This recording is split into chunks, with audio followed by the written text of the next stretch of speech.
verts, ça y est, c'est la saison des haricots verts et violets. Donc je vais vous montrer dans cette vidéo comment les conserver pour en avoir tout l'hiver et en faisant des conserves. C'est parti!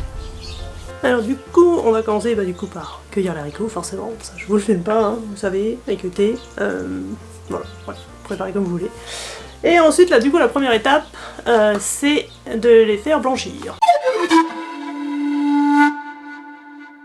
Donc on prend une grosse casserole comme ça, la taille que vous avez, et on va mettre de l'eau dedans, de l'eau bouillante, et ensuite on va plonger les haricots dans cette eau bouillante pendant 2-3 minutes, vraiment juste le temps de les faire blanchir. Ensuite on les enlève, donc là soit vous avez des cumoirs, soit nous on a une pince. On les enlève à la pince comme ça. Le plus simple c'est si vous avez une friteuse, vous les mettez dans le bac à frites là, et vous l'enlevez. C'est assez compliqué, mais bon voilà, faites comme vous pouvez. On les sort, on les met dans de l'eau froide, juste pour les faire refroidir assez vite. Et ensuite, c'est l'étape où il faut mettre les haricots dans les bocaux. Donc là, vous prenez le litrage pour la taille de bocal qui correspond à combien vous êtes, à quelle quantité vous voulez faire. Donc nous, pour 4, on a choisi pour l'instant de faire des 1 litre. L'année dernière, c'était pas mal, sachant qu'Elana mangeait quasiment pas, puisqu'elle était sous chimio et sous alimentation du coup entérale, par une sonde. Donc cette année on va voir si 1 litre ça suffit ou bien on en a fait quelques-uns d'1,5 litre aussi. Mais bon voilà, pour la quantité pour la taille des bocaux, vous voyez en fonction de vos besoins à vous. Donc on remplit les bocaux de haricots, on essaie de tasser bien. Donc là chacun sa technique, moi personnellement je les mets en vertical. J'ai des sortes de petits fagots et je les mets en vertical. Mon mari lui il les met plutôt en rond, en horizontal. Donc voilà, chacun sa technique, du moment que ce soit bien rempli de haricots. Vous pourrez retrouver cette recette aussi par écrit, si vous préférez, donc si vous voulez vous souvenir. Je vous mets le lien dans la description de la vidéo. Ensuite, quand tout ça c'est fait, on va faire de la saumure. Donc qu'est-ce qu'on appelle saumure? En fait c'est de l'eau salée. Donc il faut mettre 10 g de sel pour 1 litre d'eau. Donc vous préparez ce mélange. Alors moi je le prépare directement avec de l'eau très chaude, ou même de l'eau bouillante. Comme ça fera ça de moins à monter en température quand il va falloir stériliser dans le stérilisateur. Du coup on prépare ce mélange, on remplit les bocaux de ce mélange, les bocaux donc il y a déjà des haricots de ce mélange, donc jusqu'au trait qui est indiqué sur le bocal, de remplissage maximum. Alors faites bien attention à ce que tous les haricots soient bien dans la saumure, faut pas normalement qu'il y ait de bout qui dépasse. Bon alors nous il y en a quelques-uns, mais bon voilà. Bon, il y a mon fils qui a un peu repris au ciseau pour qu'ils soient tous un peu en dessous. Ensuite vous mettez les joints, on ferme les bocaux, on les scelle, c'est fini. On les met dans le stérilisateur, donc si vous en avez un. Sinon, une grosse casserole, toujours pareil, celle que je vous ai montré tout à l'heure, on peut faire l'affaire. Nous, on a fait le choix d'acheter le stérilisateur parce que du coup on peut mettre plus de bocaux. Voilà, et comme on a l'objectif de faire beaucoup de conserves, et qu'en plus, là, rien que cette année, on a déjà vu que on avait déjà trop de bocaux sur la première récolte, il aurait fallu qu'on fasse 2 tournées de grosses casseroles, donc c'était pas pratique. Du coup on a décidé d'acheter le stérilisateur, c'est comme ça on peut mettre sur 2 étages, c'est tout passé du coup en une seule fois. Donc on met les bocaux, donc là nous sur 2 étages, dans le stérilisateur, on les bloque bien pour pas qu'ils bougent ou qu'ils se cognent contre les parois pendant le temps de stérilisation.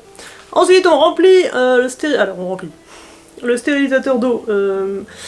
Alors dans ce que j'ai lu moi sur internet, normalement il faut que tous les bocaux qu'on va stériliser soient complètement sous l'eau. Nous on fait pas ça parce que vous allez voir, ça prend beaucoup d'eau quand même. Donc nous ce qu'on fait c'est que je m'arrange pour que donc là il y avait 2 étages, donc tous les bocaux du bas sont recouverts, que au moins les bocaux soient tous au moins un quart du bas du bocal dans l'eau. Donc là du coup ceux du bas étaient complètement sous l'eau et il y avait un quart des bocaux du haut, ils avaient un peu les fesses dans l'eau quoi. Voilà. Et puis après le reste, de toute façon la vapeur d'eau c'est hyper chaud donc ça se stérilise pareil. Alors nous on a fait ça l'année dernière et il n'y a pas eu de problème, donc ça marche bien comme ça. Pour cette étape, je vous conseille de réutiliser l'eau bouillante que vous avez utilisée pour faire blanchir les haricots, qui est encore restée très chaude. Voilà, et c'est pas grave parce que vous allez voir elle va être colorée, elle va être verte ou un peu marron si vous avez des haricots violets comme nous. On s'en fiche en fait parce que de toute façon c'est de l'eau qui est à l'extérieur qui sert juste à stériliser. ça va pas du tout rentrer dans les bocaux, donc peu importe comment elle est cette eau. Et disons qu'elle est déjà très chaude, donc ça fait déjà économiser de l'énergie, parce que, vous allez voir, ça met beaucoup de temps à bouillir. Donc parce qu'une fois que c'est dans le stérilisateur, il faut stériliser pendant 1h30. Mais alors c'est 1h30 à partir du moment où l'eau du stérilisateur bout. Vous allez voir, ça met très long, ça met pratiquement 1h30 à bouillir. Donc si vous commencez directement avec de l'eau chaude, c'est pour ça que je mets dans la saumure de l'eau déjà bouillante, comme ça fait déjà... c'est déjà chaud, ça va aider à chauffer l'eau. Et que je remets l'eau qu'on a utilisée pour le blanchiment des haricots, parce que comme ça, elle est déjà aussi très chaude. Du coup ça fait déjà ça de moins comme énergie à utiliser pour faire chauffer l'eau du stérilisateur. Voilà, puis après on complète avec de l'eau bouillante, à la bouilloire, au cas. Voilà.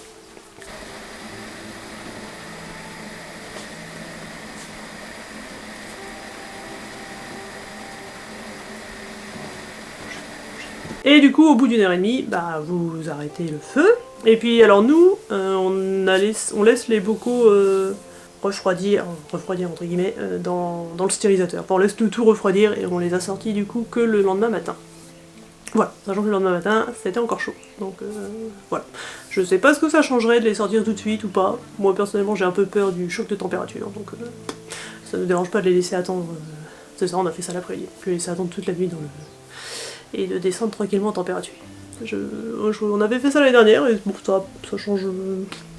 ça n'a pas défait la stérilisation, rien. Donc, voilà. Mais si jamais vous le faites autrement, ou vous les sortez direct, enfin voilà, si vous avez d'autres façons de faire, vous pouvez nous les dire en commentaire, ça fait toujours plaisir d'échanger nos expériences et d'avoir les expériences des autres. Voilà, et bah du coup après, vous sortez vos bocaux du stérilisateur, et puis bah il n'y a plus... soit attendre qu'ils refroidissent sur votre plan de travail, après les ranger, soit les ranger et les faire refroidir directement là où vous voulez les stocker. Et puis bah voilà, c'est prêt. Il n'y a plus qu'à les ressortir quand vous aurez envie cet hiver, au début du printemps de l'année prochaine. Et voilà, les haricots sont en conserve, ils sont bons. Nickel.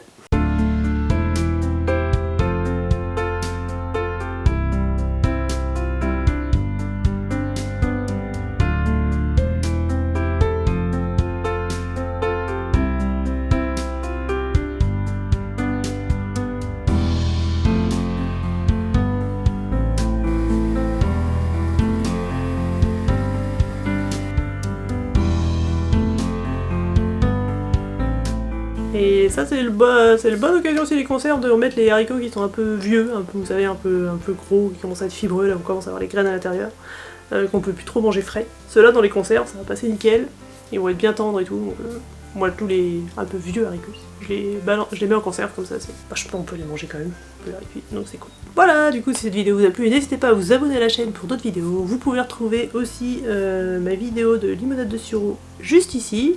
Et c'est aussi le moment de cultiver ses pommes de terre. Vous pouvez retrouver ça dans la vidéo juste ici. A bientôt!